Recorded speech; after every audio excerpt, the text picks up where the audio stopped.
Buenas tardes, buenos días, buenas noches, la hora que sea. Bien, seguimos. El video anterior hablábamos de Israel, ¿sí? El otro pueblo con el cual siempre hago mención porque está relacionado a nuestra cultura es el pueblo fenicio.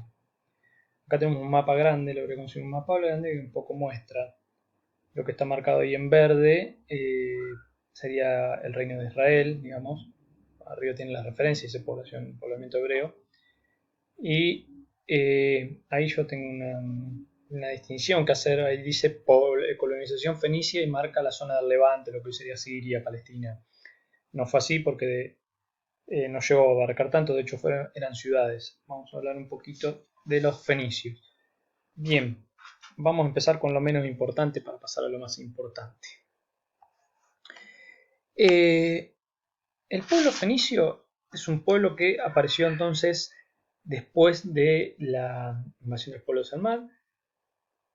Había una serie de ciudades en lo que hoy sería el Líbano, a esa altura, la zona de Siria, perdón, que van a surgir como ciudades independientes de cada una de ellas. O sea, no hay un reino de Fenicia, ¿sí? Sino que hay varias ciudades, Biblo, Tiro, Sidón, son las tres más importantes. Que ahora que estoy viendo en el mapa figura muy abajo y Sidón figura muy abajo también, habría que subirla un poquito más arriba. Pero, y otras más, no son las únicas tres, pero son las tres más importantes. Que van a ser muy importantes para la historia nuestra y para la historia de los grandes imperios que le siguieron después. Asiria, Babilonia, los medos o persas. Estas ciudades se caracterizaron básicamente por el comercio. Yo les dije en el video anterior que Israel, la zona de Siria-Palestina, era una zona, digamos, de paso, o si se quiere era el centro, donde confluyen un montón de rutas comerciales. Y los fenicios se especializaron en eso. O sea, si la mayoría tiene alguna referencia al pueblo fenicio, se imagina un barco, gente comerciando, se imagina comerciantes, y efectivamente sí lo era. Acá en el mapa se muestra la parte del Mediterráneo, pero si en la página 589 del libro de Librani yo no pude conseguir un mapa parecido, nos muestra un poco mejor hasta dónde llevan esas rutas, porque esto es lo más conocido, lo normal.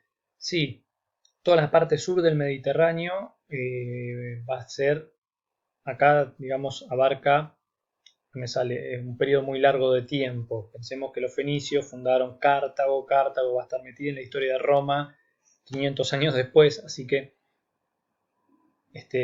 1000 años después también les diría. Así que están viendo, digamos, el final. El principio es esa partecita de arriba y el sur del Mediterráneo va a ser parte de lo que ellos van a dominar. Esas rutas comerciales, la ruta que va a Chipre, la ruta que va hasta Grecia, que no es el sur del Mediterráneo, pero bueno, era parte, y todo lo que es el norte de África, hasta llegar y llegaron a la zona de lo que sería España-Portugal. De hecho, ahí tienen marcada, por ejemplo, dos ciudades que no les van a sonar conocidas, Málaga y Cádiz. ¿Sí? Son dos ciudades de origen fenicio en realidad. En su mejor momento, Cartago, no tanto los fenicios de Tiro, Biblos y Sidón, sino de Cartago, van a lograr conquistar y ahí sí formar un imperio, digamos, sobre la parte de Cerdeña, parte de Sicilia, sur de España. Pero por ahora, en la época que estamos, son simplemente rutas comerciales y algunas fundaciones de algunas colonias. Colonias que dependen de la ciudad capital, que puede ser Tiro, Biblo, Sidón o las otras que estaban ahí en la zona, los fenicios. Los fenicios se hicieron tan importantes con el tema del comercio que básicamente les sirvió incluso hasta como una defensa. Se transformaron en una especie de centro comercial tan importante que ni siquiera los asirios se atrevieron a atacarlos. Los conquistaron, porque si algo tenían los fenicios eran que eran bastante flexibles. Mientras los dejaran comerciar, ellos podían ser parte de cualquier cosa. De hecho, Cartago ni siquiera tenía su propio ejército en su mejor momento, sino que directamente pagaba un ejército de mercenarios. O sea, los fenicios no se manchaban las manos con sangre. Bueno, las ciudades fenicias un poco tenían esa lógica. ¿Sí? Aceptaron ser parte del imperio asirio, ser parte del imperio babilonio, ser parte del imperio persa, siempre y cuando ellos pudieran controlar sus rutas comerciales. Es una sociedad muy interesante porque, a diferencia del resto de la sociedad, está dominada por comerciantes, ¿sí? Que van a ser las que van a tener poder. Entonces, mientras ellos pudieran pagar tributo y los dejaran comerciar, estaba todo bien. Esta sociedad tan comercial, que bueno, repito, acá vemos la parte del Mediterráneo, pero que su ruta también va a ser a través del desierto y a través incluso del Mar Rojo hasta la actual India, ¿sí? O sea, van a abarcar mucho por tierra y por mar, a pesar de que los que tienen referencia al fenicio no solamente lo relacionan con lo comercial, sino también con el mar. También dominaban rutas comerciales terrestres muy importantes, sobre todo, por ejemplo, los que venían del sur de la península arábiga a través del desierto, que traían incienso, por ejemplo. Se van a ser conocidos básicamente por la producción de colorantes, entre otras cosas. Pero pensemos que en este momento el comercio era eso, era llevar y traer cosas que se pudieran comprar barato para vender caro en otras zonas, ¿no? Llegaron hasta España buscando metales que después servían para vender, que cambiaban y generalmente textiles. Y además tenían su gran producción de colorantes. Tenían uno o dos colores, no se imaginen gran cosa. Pero era en ese momento eh, la vanguardia textil, podríamos decirlo así. ¿Qué es lo importante de Fenicia? Porque no da para hablar 2 horas de una clase de secundario de los fenicios, pero sí hay algo para resaltar y hay algo para pensar. Esto, el alfabeto fenicio.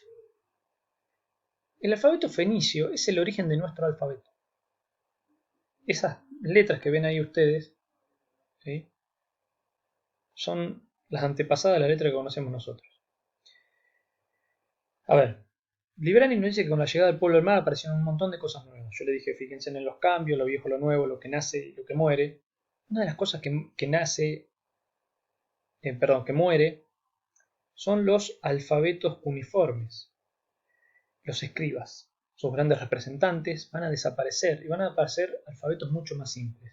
El más simple de todos y el que más logró extenderse es el alfabeto fenicio, que va a ser retomado por los griegos van a ser retomados por los romanos lo van a llevar a toda Europa, ¿sí?, y va a perdurar en todo el medioevo, va a seguir desarrollándose, ¿no?, dando origen a los famosos idiomas romances, basados en un alfabeto simple.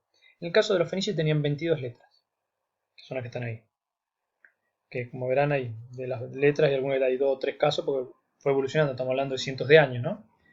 ¿Y por qué los fenicios logran desarrollar esto? Básicamente por algo simple. Anteriormente los escribas, ¿para qué usaban la escritura cuneiforme? Para llevar registros. Lo vimos con, por ejemplo, la tercera dinastía de Ur, ¿no?, que le encantaba llevar registro de todo, centralizan. Entonces, las tablillas, los escribas llevaban, bueno, cuánto se cobraba, cuánto ganado había. Los fenicios, ¿sí?, al no tener, digamos, una escritura administrativa, necesitaban una escritura para lo mismo, pero no para centralizarla en un rey. O sea, hablando castellano, los comerciantes, cada familia comerciante necesitaba saber qué entraba, qué llevaba, qué vendía, qué traía. Todo eso tenía que quedar escrito. Ya no era el palacio el que tenía que hacer eso, o sea, uno. Ahora son muchas familias, y pongo muchos dedos, muchas familias que tenían que hacer lo mismo. Entonces no podía haber, no sé, un centenar de escribas dedicado a eso. Porque aparte el comercio es dinámico. Si bien no es el comercio de ahora, ¿no?, que en 10 minutos puedes vender y comprar cosas en todas partes del mundo, es dinámico, ¿no? Entonces necesitas ser flexible, necesitas que el que lleva, el que trae, el que recibe, el que manda, todos tienen que saber escribir. Entonces se rompe con esa lógica de los escribas para pasar a algo más simple que lo pueda aprender cualquiera para poder llevar un control, un registro.